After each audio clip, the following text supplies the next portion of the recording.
books on air conditioning to study out of. People always ask me what to study out of. Well, these were old basic books. I actually just came across this morning at my mom's house. What my grandparents are. We have 5 generations lived in one house. And this was my book that I studied out of, that my father made me study out of. GENETRON, what was later acquired by DuPont, that was later acquired by Honeywell. This is what, before DuPont was DuPont, when DuPont acquired them, or whatever the story was, this is what I trained out of. This is what my dad, I was 15 years old when my dad had me read this, and just gives you an idea of what kind of reading material that this is what every father who's in HVAC should have their kids read if they want their kids to get into air conditioning. And I gotta say, my father made me read a lot of reading material. So just give you somewhat of a look through of what was available. Now this is what earlier versions of this is what my dad studied out of when he was in his 20s and teens. And my father was taught by an older refrigeration gentleman and automotive. All the same principles that are in here is what was being taught and everybody knew and everybody used before my father was a young man who was taught by older gentlemen. So we're going back generations. This is not mysterious. This information has always been around. But this was back in the days of when you had unions and you were required to go to schooling and training after hours, and you had good training schools, and in high school they taught this. So I don't know what everybody's excuse is oh, I don't know, I didn't know this. These are my books from 1980. This is what my father got for me when he started teaching me. And the first book was Doolin's Bible of Refrigeration when I was 12 years old. That was my first book. And that was 1,200 pages. So this is what it looks like from a book from 1980. The original publication of this was 1969.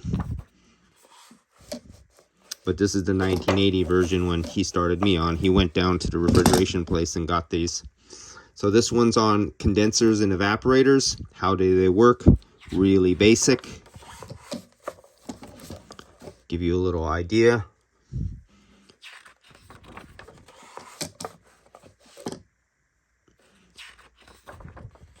You know, I always hear a lot of people say they didn't know this stuff, but yet they worked in this industry their whole life. And I gotta ask, all this reading material, and Heatcraft was another excellent source of reading material, they gave all this information away for free in all the refrigeration warehouses. So I don't see where people had an excuse why they didn't learn this stuff, because all the reading material was free and the classes were free. Okay, system and refrigerant.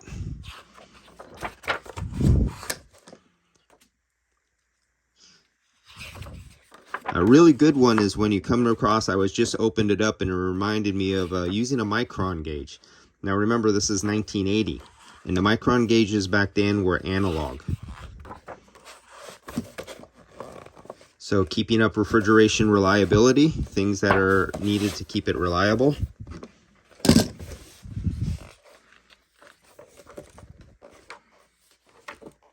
you go. Now all this material is available on the internet. I mean, there was no internet back at this time. This was before the internet. This was when our phones, you had a dial phone. There was no, this is when we still had dial phones.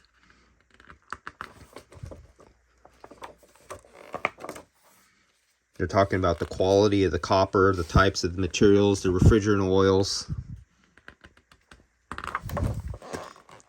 So I just don't understand why people in the last 20 years say they didn't know about using the effects of moisture, how bad solder fluxes were, the black oxides from not using and purging nitrogen. So I never knew that anybody would try to braze copper and not use nitrogen, because as a child I was taught to use nitrogen. When my dad was young, he was taught to use nitrogen. So what is the excuse of people who said, oh, they never knew they didn't have to use nitrogen? Micron gauge. So when I came into this, I used my father's micron gauge, what was an old analog micron gauge. My father's vacuum pump was an old vacuum pump that had an exterior motor like this with a big compressor, and they were rated for deep vacuum. And they're talking about going down to a range of 50 to 500 microns to achieve a complete true vacuum. And they give all the information and the temperatures and everything like that. They talk about the chemical effects. Remember, this is 1980. And so this is why I always have to go to excuse back. How could anybody say they didn't know about micron gauges and going into the deep vacuum using deep vacuum vacuum pumps? Using multiple vacuums, everything. This was all really basic stuff that was taught in every supply house. Refrigerant control devices.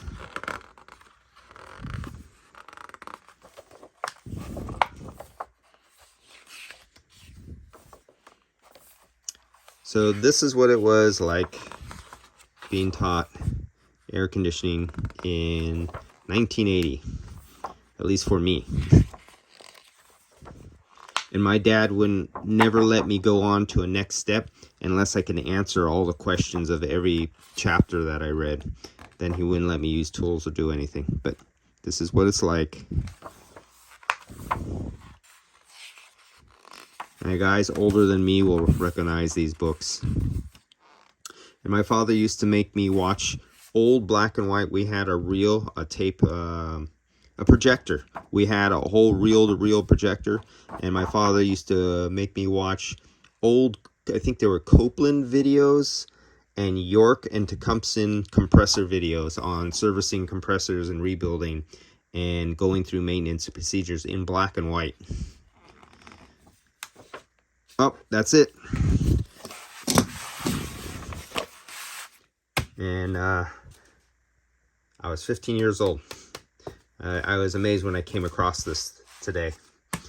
Bring back some memories. See you guys.